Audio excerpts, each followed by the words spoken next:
Hello student, welcome to Ashish classes. बच्चों, आज का हमारा टॉपिक है ब्लड कैंसर। आज हम लोग ब्लड कैंसर के बारे में डिटेल से पढ़ेंगे, क्योंकि ब्लड कैंसर बहुत ही डेंजरस एक डिजीज़ है, यानी बहुत खतरनाक बीमारी है। और आजकल की जनरेशन में ब्लड कैंसर बहुत तेज़ी से फैल रहा, यानी इस समय ब्लड कैंसर बहुत तेज़ी से फैलने वाली एक बीमारी है। तो ब्लड कैंसर होता क्या है, ब्लड कैंसर किन कारणों से होता है, ब्लड कैंसर कितने प्रकार का होता है, ब्लड कैंसर के लक्षण क्या होते हैं, तो इन सभी चीज़ों के बारे में आज हम लोग इस लेक्चर में पढ़ेंगे। तो वीडियो को लास्ट तक जरूर देखिएगा, और इससे पहले अगर आप चैनल पर नए हैं तो चैनल को सब्सक्राइब और वीडियो को लाइक और शेयर करिएगा। तो स्टार्ट करते हैं हम लोग ब्लड कैंसर। तो ब्लड कैंसर बच्चों क्या होता है, ब्लड में होने वाले कैंसर को ही हम लोग क्या कहते हैं, ब्लड कैंसर कहते हैं। ठीक है, अब ये ब्लड बनता कहाँ है हमारे बॉडी में, तो हमारे बॉडी में जो हमारा रक्त होता है, यानी जो ब्लड होता है, वो उस ब्लड का जो निर्माण होता है वो होता है अस्थि मज्जा में। अस्थि मज्जा का मतलब बोन मैरो में। ठीक है, बोन मैरो में क्या होता है, ब्लड का फॉर्मेशन होता है, यानी रुधिर का निर्माण होता है, ब्लड का निर्माण होता है। अब ये अस्थि मज्जा कहाँ पर होता है, तो जो हमारी हड्डी होती है उस हड्डी के अंदर अस्थि मज्जा होती है, वहीं पर हमारा रक्त बनता है। कैसे बनेगा, मान लेते हैं ये हमारी बोन है। ठीक है, बोन का मतलब ये हमारी हड्डी है, और इस हड्डी के अंदर यहाँ पर बोन मैरो होता है। यहाँ पर यह हड्डी के अंदर बोन मैरो होता है, और इसी बोन मैरो में हमारा ब्लड बनता है। ठीक है, क्या बनता है, इसी हड्डी में हमारा ब्लड बनता है ना। और यहीं पर क्या होता है कि कभी कभी कुछ ऐसी असामान्य कोशिकाओं की उत्पत्ति हो जाती है जो इन रक्त कोशिकाओं के काम करने को रोक देती हैं। मतलब यहीं पर कुछ चेंजमेंट होते हैं, हो सकता है हमारे शरीर में उत्परिवर्तन हो, म्यूटेशन हो, या और भी कई सारी चीज़ें हो सकती है। जैसे मान लो गलत तरीके से आपने एक्सरे वगैरह कराया, तो हमारे बॉडी पर अगर एक्सरेज वगैरह अगर गलत तरीके से पड़ गई तब कैंसर, ब्लड कैंसर हो जाता है। तो बहुत सारी कंडीशंस होती हैं जिनसे ब्लड कैंसर बॉडी में फैल जाता है। तो मान लेते हैं कि कोई ऐसी एक्टिविटी हुई, तो उस एक्टिविटी में क्या होता है कि हमारी इस बोन मैरो में, यानी इस हड्डी के अंदर जो बोन मैरो है, जहाँ पर हमारा रुधिर बनता है, रक्त बनता है, वहाँ पर क्या होता है कि रक्त कोशिकाओं के अतिरिक्त कुछ अनियंत्रित कोशिकाएं बन जाती हैं। मतलब कुछ अलग प्रकार की यहाँ पर कोशिकाएं बन जाती हैं, और फिर वो कोशिकाएं क्या करती हैं कि जो हमारा रक्त होता है, जो ब्लड होता है, उस ब्लड को काम करने से रोकती हैं। जैसे इन्फेक्शन से बचाना, बहुत सारे ब्लड का काम होता है, तो वो अनियंत्रित कोशिकाएँ ब्लड को काम करने से रोक देती हैं। ठीक है, और जब रोक देती हैं तो उस कंडीशन में ब्लड कैंसर हो जाता है। ठीक है, ये अनियंत्रित कोशिकाएं ऐसी कोशिकाएं होती हैं कि ये फिर लगातार इनमें विभाजन होता रहता है, और ये अपनी संख्याओं को बढ़ाती रहती हैं। तो इस प्रकार से यहाँ पर रक्त कैंसर यानी ब्लड कैंसर फैलता है। आइए इसके बारे में हम लोग पढ़ते हैं। रक्त कैंसर को अंग्रेजी में ब्लड कैंसर कहते हैं। ये तो पता है कि रक्त कैंसर को अंग्रेजी में ब्लड कैंसर कहते हैं। बच्चों, रक्त कोशिकाओं का निर्माण अस्थि मज्जा यानी बोन मैरो में होता है। जैसा हमने बताया, ये हड्डी, हमारी जो हड्डियां होती, और उन हड्डियों के अंदर जो बोन मैरो होता है, वहीं पर हमारा ब्लड बनता है, रक्त वहीं पर बनता है, में होता है। अस्थि मज्जा में स्टेम कोशिकाएं परिपक्व होती हैं। अब बच्चों, यही हड्डी के अंदर जो हमारा अस्थि मज्जा यानी बोन मैरो होता है, वहाँ पर स्टेम कोशिकाएं पाई जाती हैं। वो स्टेम कोशिकाएं यहीं पर परिपक्व होती, परिपक्व का मतलब होता है कि तैयार होती हैं। ठीक है, जो कि 3 प्रकार की रक्त कोशिकाएं बनाती हैं। अब यहीं पर 3 प्रकार की रक्त कोशिकाएं बनेंगी। कैसे, कौन कौन सी रक्त कोशिकाएं, एक तो WBC तो आप लोग जानते होंगे, है ना, रेड ब्लड कार्पोसेल्स, मतलब लाल रुधिर कणिकाएं हिंदी में, और RBC का मतलब होता है रेड ब्लड कार्पोसेल्स। ठीक है, यानी लाल रुधिर कणिकाएं। और वहीं पर हम बात कर लेते हैं WBC का मतलब होता है श्वेत रुधिर कणिकाएं, यानी इसको हम बोलते हैं वाइट ब्लड सेल्स।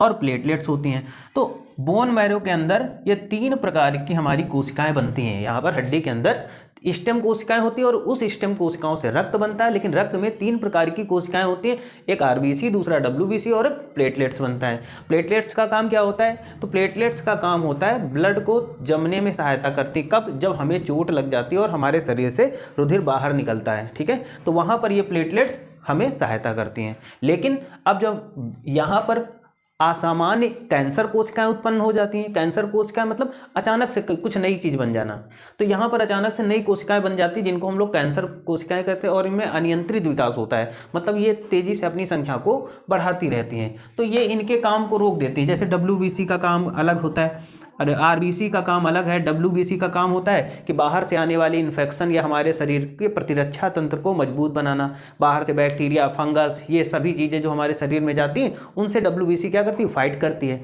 लड़ती है। तो अब यहाँ पर जो कैंसर कोशिकाएं होती हैं वो कैंसर कोशिकाएं क्या करती हैं कि डब्ल्यूबीसी के काम को रोक देती हैं, मतलब डब्ल्यूबीसी को बिल्कुल ब्लॉक कर दिया। तो फिर क्या होगा, बाहर से बैक्टीरिया, फंगस या जितनी भी बीमारियां होंगी वो सारी चीज़ें आएंगी। अब उनको शरीर में कोई रोकेगा नहीं, तो वो धीरे धीरे हमारे शरीर पर क्या कर लेंगी, कब्जा कर लेंगी, जिससे हमारा शरीर क्या हो जाएगा, कमज़ोर हो जाएगा। वैसे ही हमारे शरीर में प्लेटलेट्स का काम होता है। प्लेटलेट्स क्या करती हैं कि चोट लग जाए तो उस जगह पे थोड़े समय के बाद देखा होगा ब्लीडिंग बंद हो जाती है। लेकिन अब प्लेटलेट्स को भी ये रक्त, जो हमारी कैंसर कोशिकाएं होती हैं वो यहाँ पर उसको भी कार्य को रोक देती, बाधित कर देती हैं, तो जिससे प्लेटलेट्स नहीं कर प्लेटलेट्स अपना कार्य नहीं कर पाती। तो देखा होगा कि जिन लोगों में ब्लड कैंसर हो जाता है तो उनमें क्या होता है, अगर उनको चोट लग जाती है तो उनमें ब्लीडिंग काफ़ी टाइम के लिए होती रहती है अगर उनका ट्रीटमेंट ना कराया जाए। क्यों? क्योंकि प्लेटलेट्स को तो कैंसर कोशिकाओं ने रोक दिया। अब कैंसर कोशिकाएं अपने आगे प्लेटलेट्स को काम करने नहीं देंगी, तो जब प्लेटलेट्स को काम नहीं करने की तो अगर चोट लगी तो ब्लीडिंग होती रहेगी। ठीक है, यहाँ तक समझ गए होंगे आप। अब देखो, परंतु कभी कभी हमारे शरीर में असामान्य प्रकार की रक्त कोशिकाओं का अनियंत्रित विकास शुरू हो जाता। वही चीज़ कि यही बोन मैरो में जो अस्थि मज्जा होगी, यहाँ पर कुछ असामान्य अनियंत्रित कोशिकाओं का निर्माण शुरू हो जाता है, अनियंत्रित विकास शुरू हो जाता है। ये असामान्य कोशिकाएं कैंसर कोशिकाएं होती हैं। अब यही जो असामान्य कोशिकाएं होती हैं हमारे शरीर में, इन्हीं को हम लोग कैंसर कोशिकाएं कहते हैं। ठीक है, ये रक्त को कार्य करने से रोकती हैं। जैसा कि मैंने ऊपर बताया कि ये रक्त का मतलब डब्ल्यूबीसी, आरबीसी, प्लेटलेट्स, यानी रक्त का जो कार्य होता है शरीर में, उस कार्य को ये लोग क्या कर देते हैं, रोक देते हैं और अपना कब्जा कर लेते हैं। जैसे संक्रमण से लड़ना, ये देखो डब्ल्यूबीसी का एक काम आ गया, संक्रमण से लड़ना। गंभीर रक्तस्राव को रोकना, प्लेटलेट्स का काम आ गया। तो इन सभी को जो कैंसर कोशिकाएं होती हैं रुधिर के अंदर, ब्लड के अंदर, वो सारी कैंसर कोशिकाएं इनको रोक देती हैं। अब रोक देंगी तो इनका कब्जा होगा, फिर ये अपने हिसाब से काम करेंगी, जिससे हमारा शरीर क्या हो जाएगा, कमज़ोर हो जाएगा। धीरे धीरे एक ऐसी कंडीशन आती है कि इंसान की मौत हो जाती है। अब रक्त कैंसर यानी ब्लड कैंसर का अगर सही समय पर उपचार हो पाए तो ठीक है, अगर सही समय पर उपचार नहीं होता है तो इससे इंसान की मौत हो जाती है। ठीक है बच्चों, कैंसर के प्रकार देख लो यहाँ पर। रक्त कैंसर 3 प्रकार के होता है। एक होता है ल्यूकेमिया।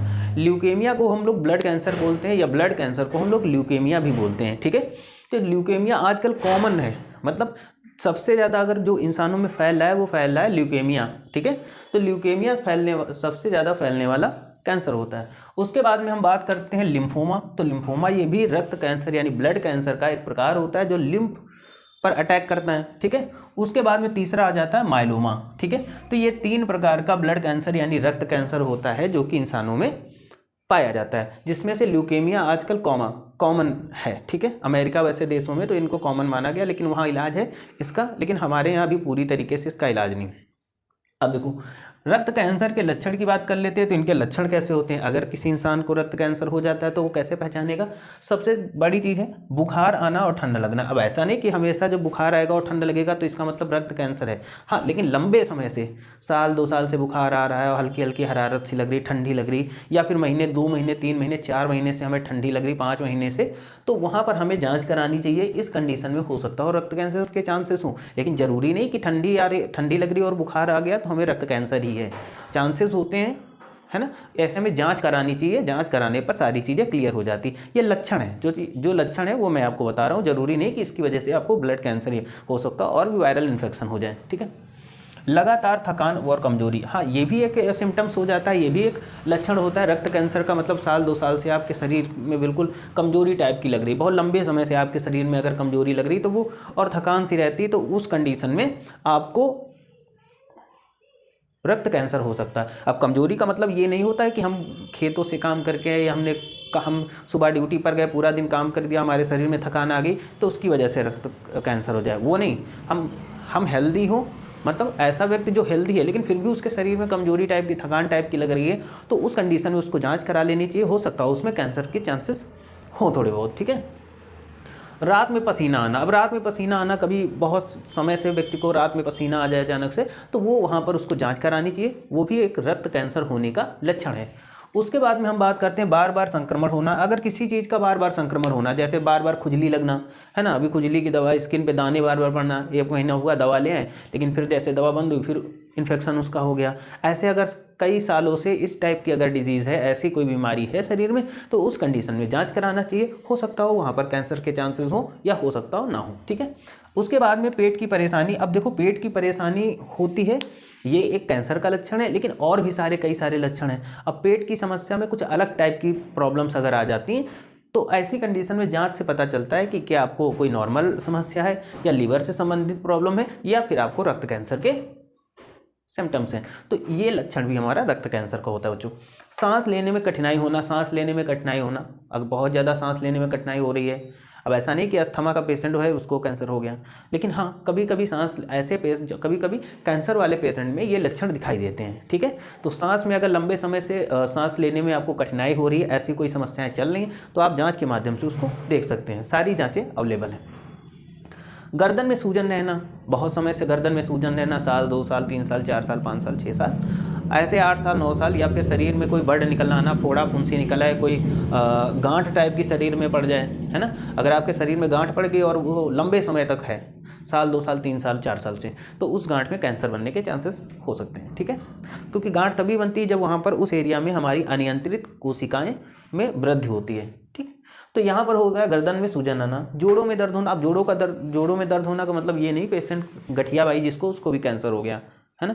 जोड़ों में दर्द होने का मतलब पूरे शरीर के जितने भी जॉइंट्स हैं वो लंबे समय से बहुत ज़्यादा, और जोड़ों में इनमें जब दर्द होता है, यानी ब्लड कैंसर वाला जो पेशेंट होगा उसके जोड़ों में जो दर्द होगा वो असहनीय होगा, बहुत ही ज़्यादा, मतलब ऐसा पेशेंट बहुत ही ज़्यादा उसको तकलीफ होगी, वो बहुत ही ज़्यादा रोएगा चिल्लाएगा, क्योंकि इतनी तगड़ी उसमें दर्द होती है। तो ऐसे लक्षण दिखने पर लोगों को, या ऐसे लक्षण जिन इंसान में दिखें उसको तुरंत जाकर के कैंसर की जांच करानी चाहिए। बच्चों इसका उपचार क्या होता है? इसमें उपचार देखो, उपचार की अगर हम बात करते हैं तो कैंसर का एक ही उपचार है। अगर सही समय पर कैंसर के बारे में पता चल जाता है तो ही इसका उपचार है, लेकिन अगर लेट हमें पता चल पाता है तो इसका उपचार नहीं, मतलब ज़्यादातर सक्सेस नहीं होते हैं। उपचार की बात करते हैं बच्चों, इसमें रेडियोथेरेपी आ जाता है, इम्यूनोथेरेपी आ जाता है, स्टेम सेल आ जाता है। स्टेम सेल प्रत्यारोपण, वही ब्लड को बार बार चेंज करवाना, है ना, ब्लड को बार बार चेंज कराना, और कीमोथेरेपी। तो इन तरीक़ों से इनमें इसका उपचार किया जा सकता है। लेकिन कब? ये उपचार तभी प्रभावी होता है जब सही समय पर स्टार्टिंग स्टेज में हमें पता चल जाए। अगर अंत में पता चलता है कैंसर के बारे में तो फिर दिक्कतें ज़्यादा बढ़ जाती हैं, ठीक है। और ये फैलता कैसे कैंसर? तो एक छोटी सी एडवाइस आपको दे रहा हूँ। कैंसर फैलने का चांसेस बहुत सारे होते हैं, जैसे कि आप एक्सरे वगैरह का कराते हैं, है ना, ये सब चीज़ें अगर आप एक्सरे, देखो एक्सरेज बहुत ही घातक होती हैं, है ना। ये जिस क्वांटिटी में, जितने नंबर में हमारे बॉडी पर पड़नी चाहिए उतना तो ठीक है। तो इसके लिए आप एक्सरे वहीं से कराएं जो इसके स्किल्ड लोग हैं, मतलब जिन्होंने डिग्री डिप्लोमा किया है, अच्छी लैब से आप एक्सरे वगैरह कराएं। ऐसा नहीं कि सस्ता एक्सरे किसी ने कर दिया। आप देखा होगा जगह जगह पे एक्सरे शॉप खुल गई हैं, है ना, और जगह जगह पे थेरेपी वगैरह होने लगी, रेडियो। तो आप वहीं से करिएगा जहाँ सर्टिफाइड हो और अच्छी जगह हो, जहाँ पर स्पेशलिस्ट हो उन चीज़ों के। क्योंकि आप गलत जगह पे एक्सरे वगैरह करवा लेंगे तो वहाँ पर क्या होगा, आपको सस्ते में तो काम हो जाएगा, लेकिन हो सकता है कि वहाँ पर आप समस्याएँ, फिर भविष्य के लिए आपके लिए समस्याएँ बहुत ही ज़्यादा हों, ठीक है। तो एक्सरे वगैरह आप वहीं कराइए जहाँ पर बहुत ही अच्छी टीम हो, अच्छे डॉक्टर हों, अच्छी पैथोलॉजी हो, ठीक है। और बाकी थेरेपी वगैरह होती है, कीमोथेरेपी, रेडियोथेरेपी, ये भी आप अच्छी जगह से कराएं जहाँ पर बहुत ही स्पेशलाइज्ड लोग रहते हों। क्योंकि आप अगर नॉर्मल जगह से या फिर ऐसी जगह से कर देते हैं कि जहाँ पर होता है ना, कुछ लोगों के पास डिग्री नहीं होती लेकिन फिर भी वो अपना काम चलाया करते हैं, सीख के आते हैं, तो ऐसी जगह पर आप किसी भी प्रकार का कोई टेस्ट मत कराइए, क्योंकि हो सकता है वहाँ पर गलत तरीके से एक गलती आपके पूरे जीवन को बर्बाद कर सकती है। तो टेस्ट जो भी आपके हों वो आप अच्छी पैथोलॉजी से करवाइए, कहीं से भी करवाइए, लेकिन अच्छी होनी चाहिए, वहाँ पर स्किल्ड पर्सन होने चाहिए, ठीक है। तो आई थिंक सबको समझ में आया होगा कैंसर, रक्त कैंसर के बारे में। तो आज का लेक्चर यहीं तक रखते हैं, मिलते हैं नेक्स्ट वीडियो में। चैनल को सब्सक्राइब करिएगा, वीडियो को लाइक और शेयर करिएगा। Thank you for this class.